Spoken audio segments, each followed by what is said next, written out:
Hola nuevamente, aquí estamos para continuar estudiando la palabra de Dios y en esta ocasión vamos a estudiar un tema que está registrado en la Biblia, específicamente en Apocalipsis 12:17, que habla del testimonio de Jesús, y lo vamos a ver a la luz de la palabra de Dios, que es el testimonio de Jesús, específicamente en el tiempo del fin. Para eso quiero invitarles a que podamos tener palabra de oración. Padre, en este momento nos disponemos a estudiar su palabra y queremos hacerlo guiados por usted a través de su Espíritu. Que lo que estudiemos sea enseñado por usted y que pueda quedar en nuestros corazones. Lo pedimos esto en el nombre de Jesús. Amén. ¿Qué es el testimonio de Jesús? Específicamente en el tiempo del fin. Cuando nos hacemos esta pregunta de qué es el testimonio de Jesús, surgen muchas respuestas y queremos verlo hoy todo a la luz de la Biblia. ¿Por qué?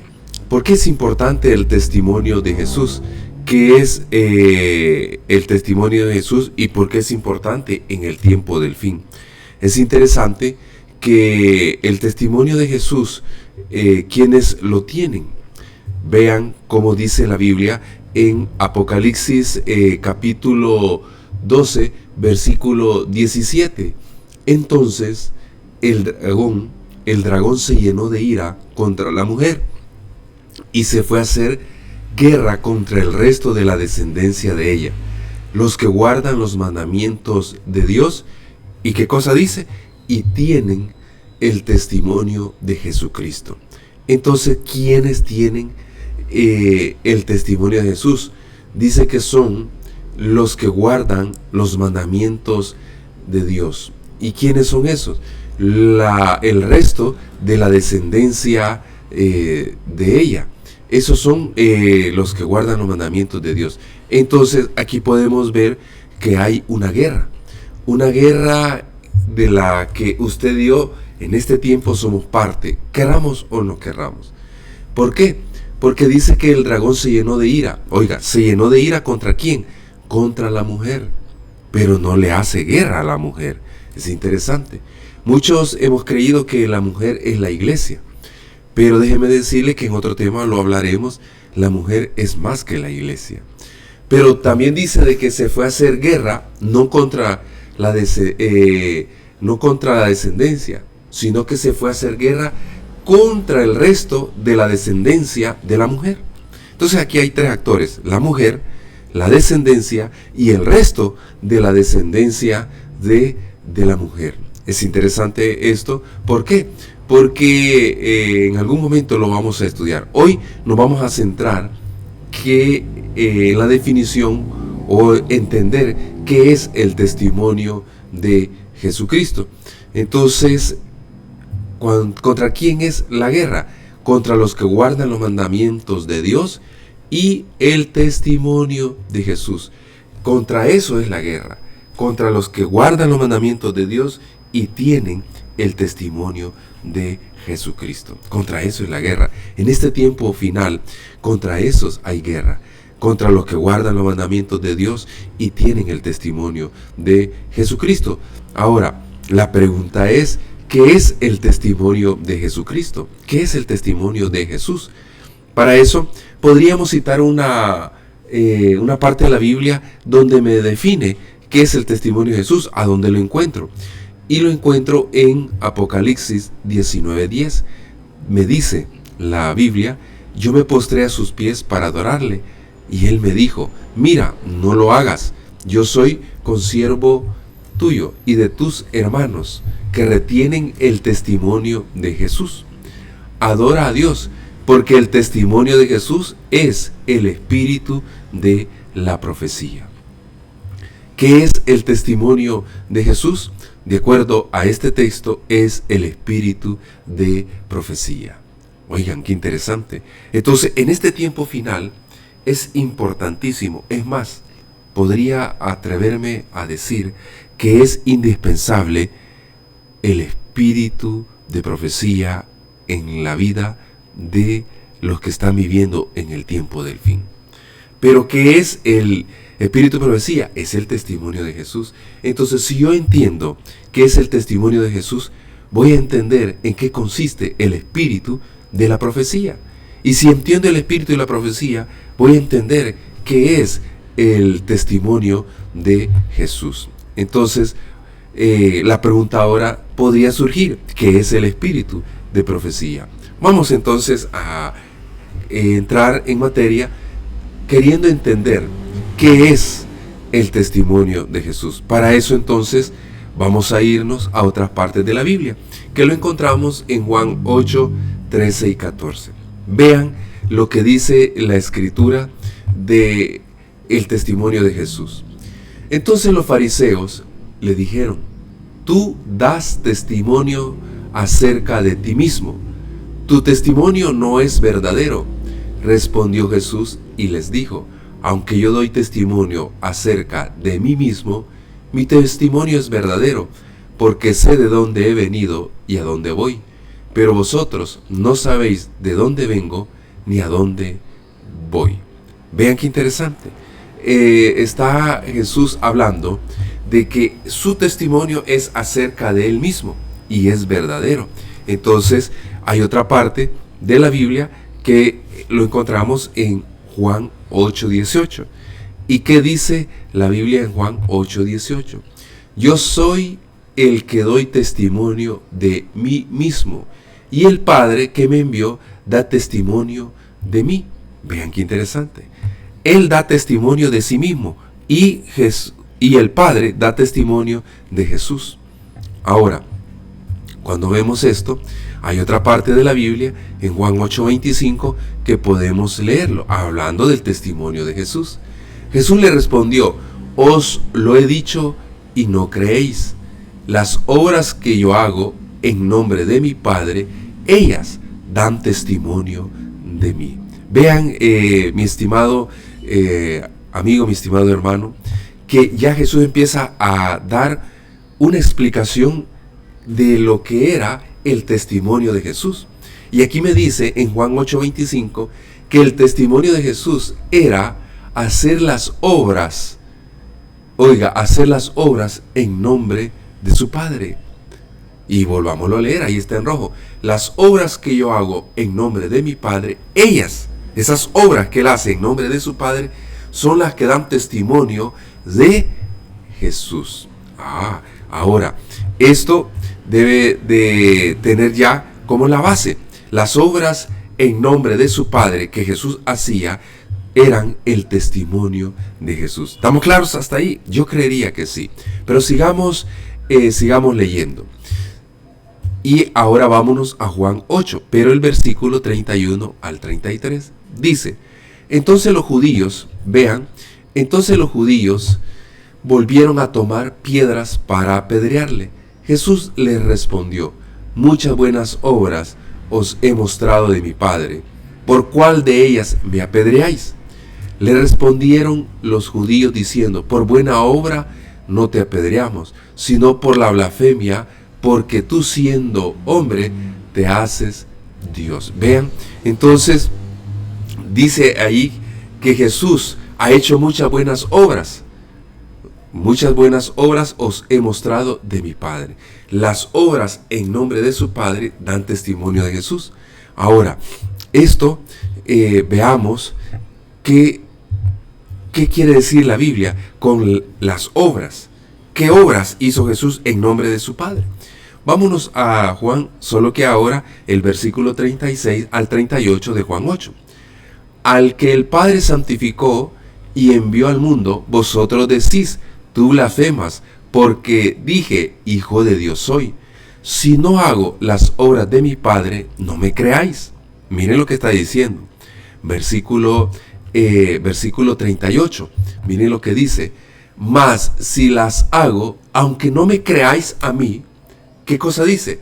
Creed a las obras, para que conozcáis y creáis que el Padre está en mí y yo en el Padre. Oiga, ahora estamos viendo ya otro concepto, y es que la obra o las obras le dice Jesús, no me crean a mí, pero crean que el Padre está en mí y yo en Él. Entonces, la obra de que el Padre está en Jesús. Ahora, esto es importante.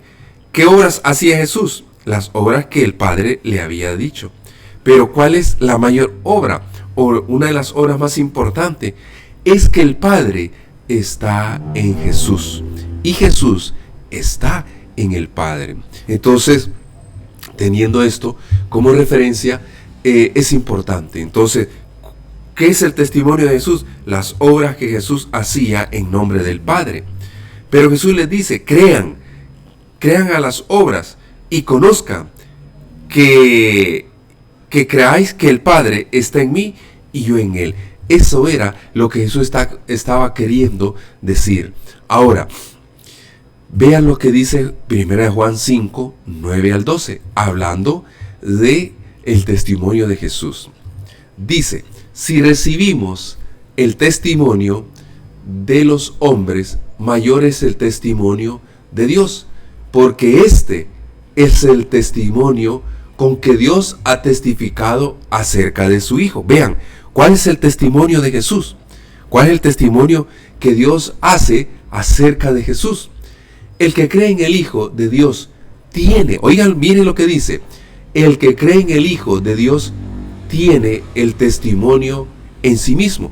Creer en Jesús, ya se tiene el testimonio de Jesús.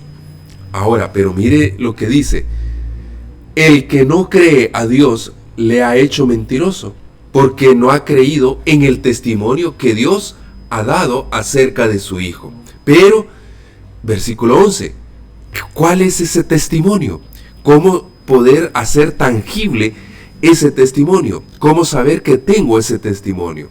Versículo 11, y este es el testimonio, ¿cuál es el testimonio? 2 puntos, dice ahí, mire, que Dios nos ha dado vida eterna, y esta vida está en su Hijo.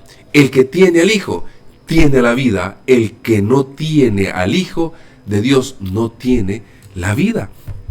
Miren, mis estimados, aquí podemos ver que el testimonio de Jesús, el testimonio que Dios da acerca de Jesús, es creer en Jesús. Y al creer en Jesús tenemos el testimonio de Jesús. Y al tener el testimonio de Jesús, lo que Dios hace es dar vida eterna a aquella persona que tiene el testimonio de Jesús. Entonces concluimos, de acuerdo a esta cita bíblica, que el testimonio de Jesús es que nos da vida eterna a través de Jesús. Interesante. Ahora viene la pregunta, ¿qué es tener vida eterna?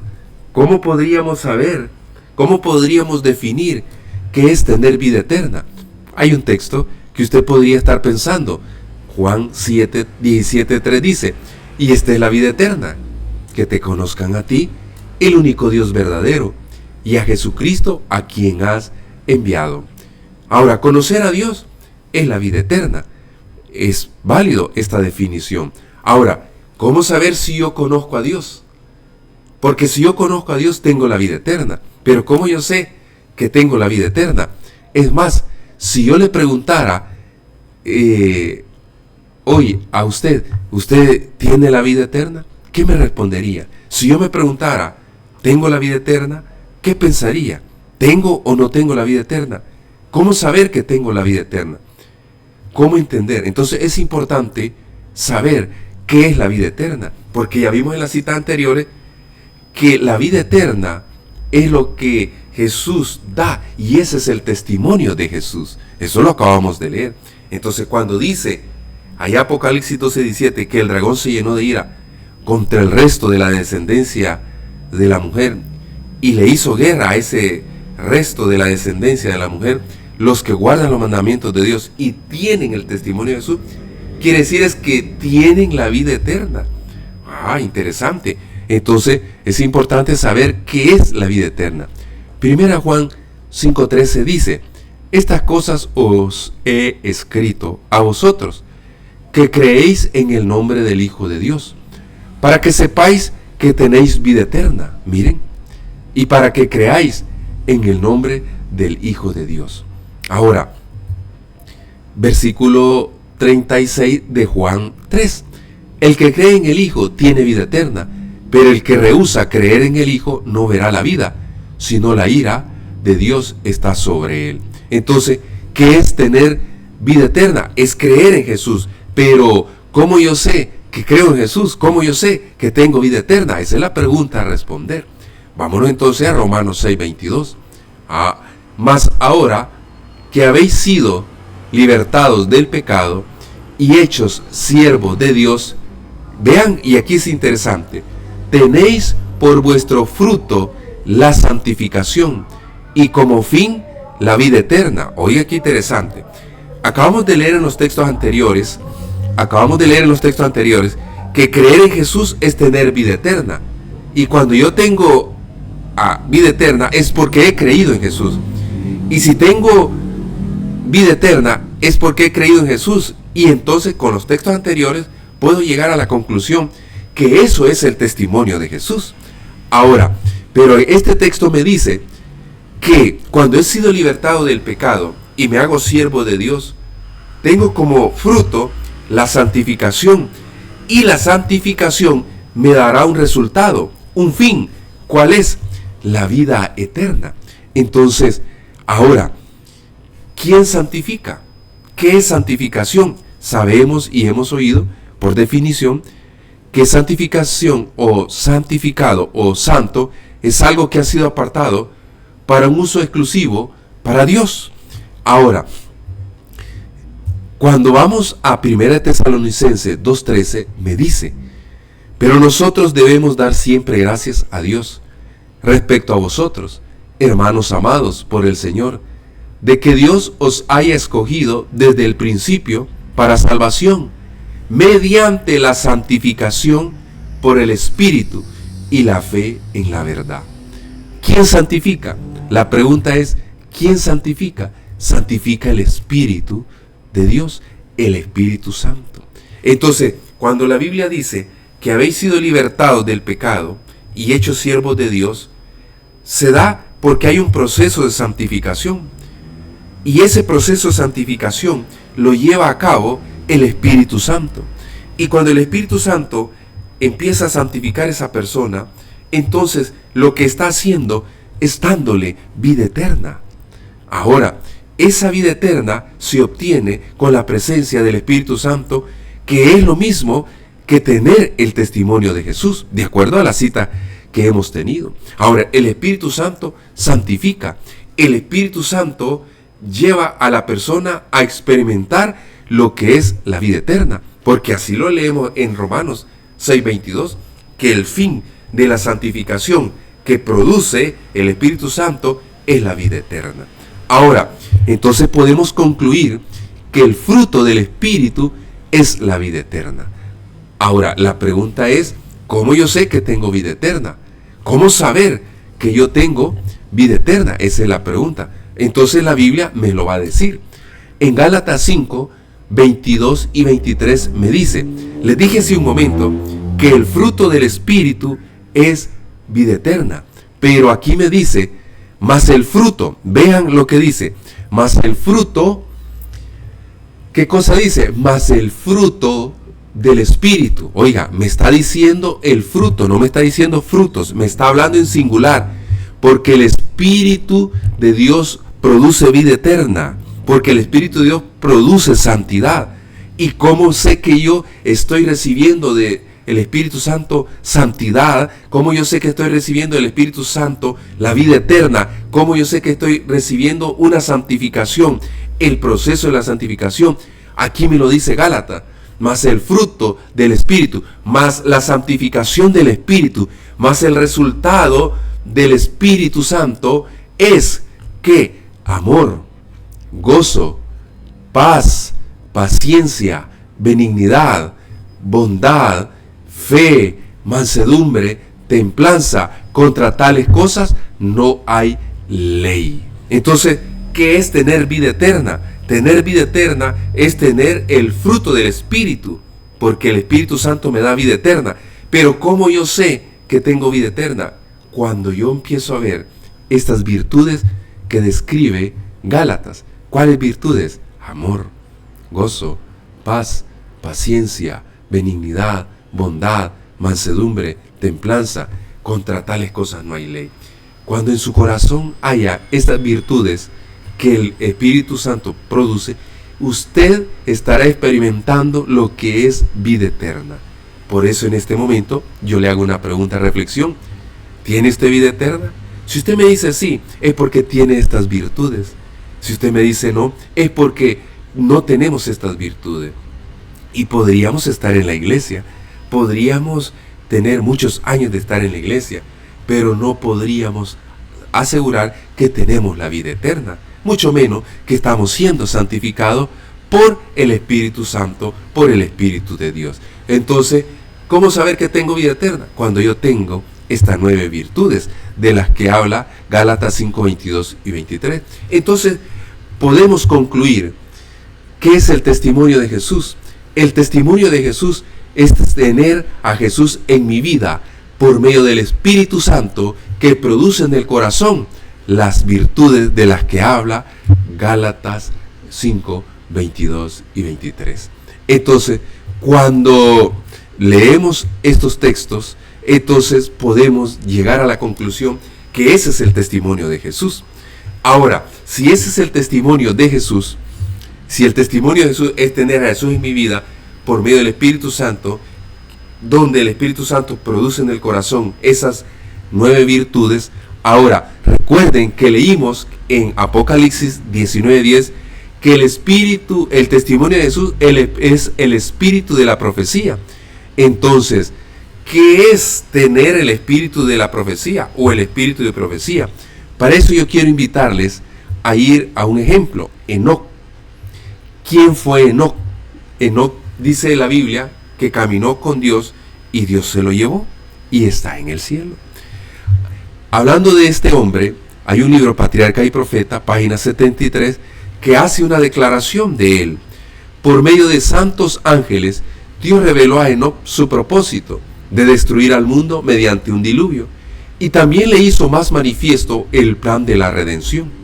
Mediante el espíritu de profecía, lo llevó a través de las generaciones que vivirían después del diluvio, y le mostró los grandes eventos relacionados con la segunda venida de Cristo y el fin del mundo. Entonces, Enoc, vean, Enoc recibió el espíritu de profecía. ¿Qué recibió? Dios le mostró el futuro. Dios le mostró qué era lo que iba a venir en el futuro. Eso es la profecía, anticipar la historia. ¿Pero por qué se lo mostró?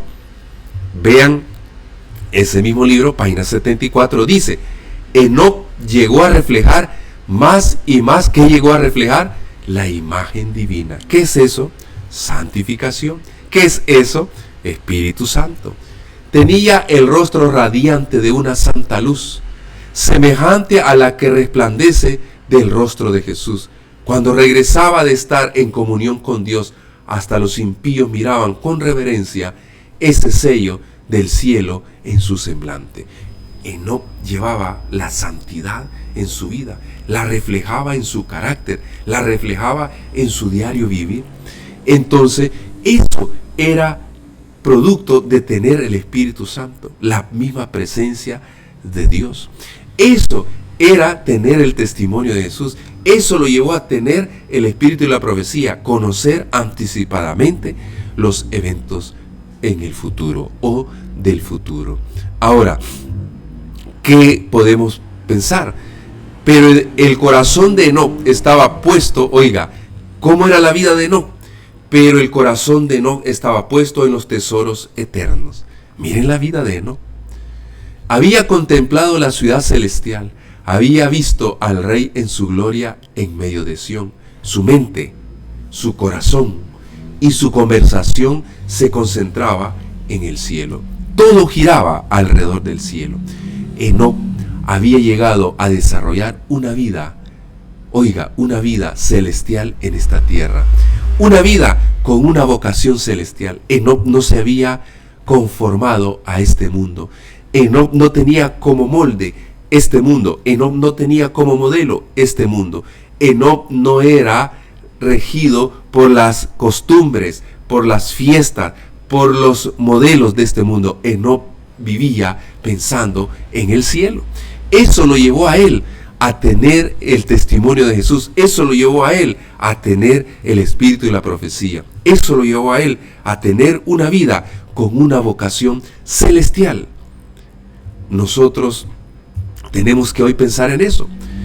Durante 300 años Enoc buscó la pureza del alma. Vean cuál era su mayor búsqueda en la vida. Amanecía queriendo tener una pureza de su corazón, una pureza de pensamiento, un estilo de vida que lo acercara y lo acercara cada vez más a Dios. Y dice ahí, para estar en armonía con el cielo. Oiga, él siempre buscaba las cosas del cielo. Él no se conformaba con las cosas de este mundo. No, él buscaba la pureza de su corazón, de su alma, y buscaba estar en armonía con el cielo. Durante 3 siglos anduvo con Dios. Día tras día anheló una unión más íntima. Esa comunión se hizo más y más estrecha hasta que Dios lo llevó consigo. Eso es tener el testimonio de Jesús. Eso es ser santificado por el Espíritu Santo. Y cuando se alcanza ese nivel espiritual, Dios da el espíritu de profecía. Dios da el espíritu de la profecía. Y esa persona tiene en su corazón descifrado los designios de Dios. Y eso me hace recordar otro ejemplo del espíritu de la profecía. Cuando Jesús fue llevado al templo, Ana, ella descubrió, una anciana de más de 100 años, que el que estaba ahí en el templo, ese niño, era el Mesías. Porque dice que el Espíritu Santo le reveló que ese era el Mesías. Ni el sacerdote, ni los fariseos, ni los líderes religiosos, nadie se dio cuenta. Solo Ana, porque tenía el Espíritu Santo. Porque el Espíritu Santo le reveló. ¿Qué quiere decir con eso? Que ahora nosotros debemos de pensar muy en serio. ¿Queremos tener el espíritu de profecía? Nos acercamos al fin de este tiempo. Nos acercamos muy pronto a eventos trascendentales. Y a veces se están levantando corrientes de pensamiento. Se están levantando nuevas creencias. Se están levantando nuevos predicadores. Y a veces decimos, ¿será esta la verdad? ¿Será esto cierto? ¿Será esto lo correcto? Déjeme decirle que ha llegado el momento de buscar una íntima relación con Dios, para que sea Dios que nos dé su Espíritu Santo, y al darnos su Espíritu Santo tengamos el testimonio de Jesús, y al tener el testimonio de Jesús tendremos el espíritu de profecía, y al tener el espíritu de profecía Dios revelará lo que debemos de hacer y va a poner en nosotros un discernimiento para entender lo bueno y lo malo, lo correcto y lo incorrecto, la verdad y lo falso. Pero solo lo hará en aquellos que, como Enoc, buscaron una íntima relación con Dios, buscaron una pureza de alma. Dios jamás va a derramar su espíritu en aquel cuyo corazón es inclinado a los placeres de este mundo. En aquellos cuyos corazones participan de los placeres de este mundo, jamás Dios derramará su espíritu. Por eso hoy estamos invitados a buscar la pureza de nuestro corazón para recibir de Él el Espíritu Santo, el Espíritu de la profecía. Y quiero terminar haciendo 2 preguntas de reflexión. ¿Quiere usted tener el Espíritu de profecía? ¿Quiere usted tener el Espíritu Santo? Yo sí lo quiero tener y espero que Dios me ayude a buscar la pureza del alma, a buscar la pureza, una íntima relación con Dios, y no amoldarme a este mundo, y no vivir con los moldes o los modelos de este mundo, no. Y la otra pregunta es, ¿estamos dispuestos cada día a buscar tener comunión con Dios? Una comunión que nuestra mente, nuestro corazón y nuestras actividades sean buscar a Dios, no leer la Biblia 5 minutos, 10 minutos, 15 minutos, no, buscar una íntima comunión con Dios para entender a ese Dios del cielo, y que el Dios del cielo a través de su Espíritu Santo se revele en nuestras vidas. ¿Estamos dispuestos a hacer eso? ¿Está usted dispuesto a hacer eso? Esperemos que nuestras decisiones puedan ser esa, estar dispuesto a buscar una comunión diaria con el Dios del cielo. Que Dios les bendiga y tengan una bendecida semana.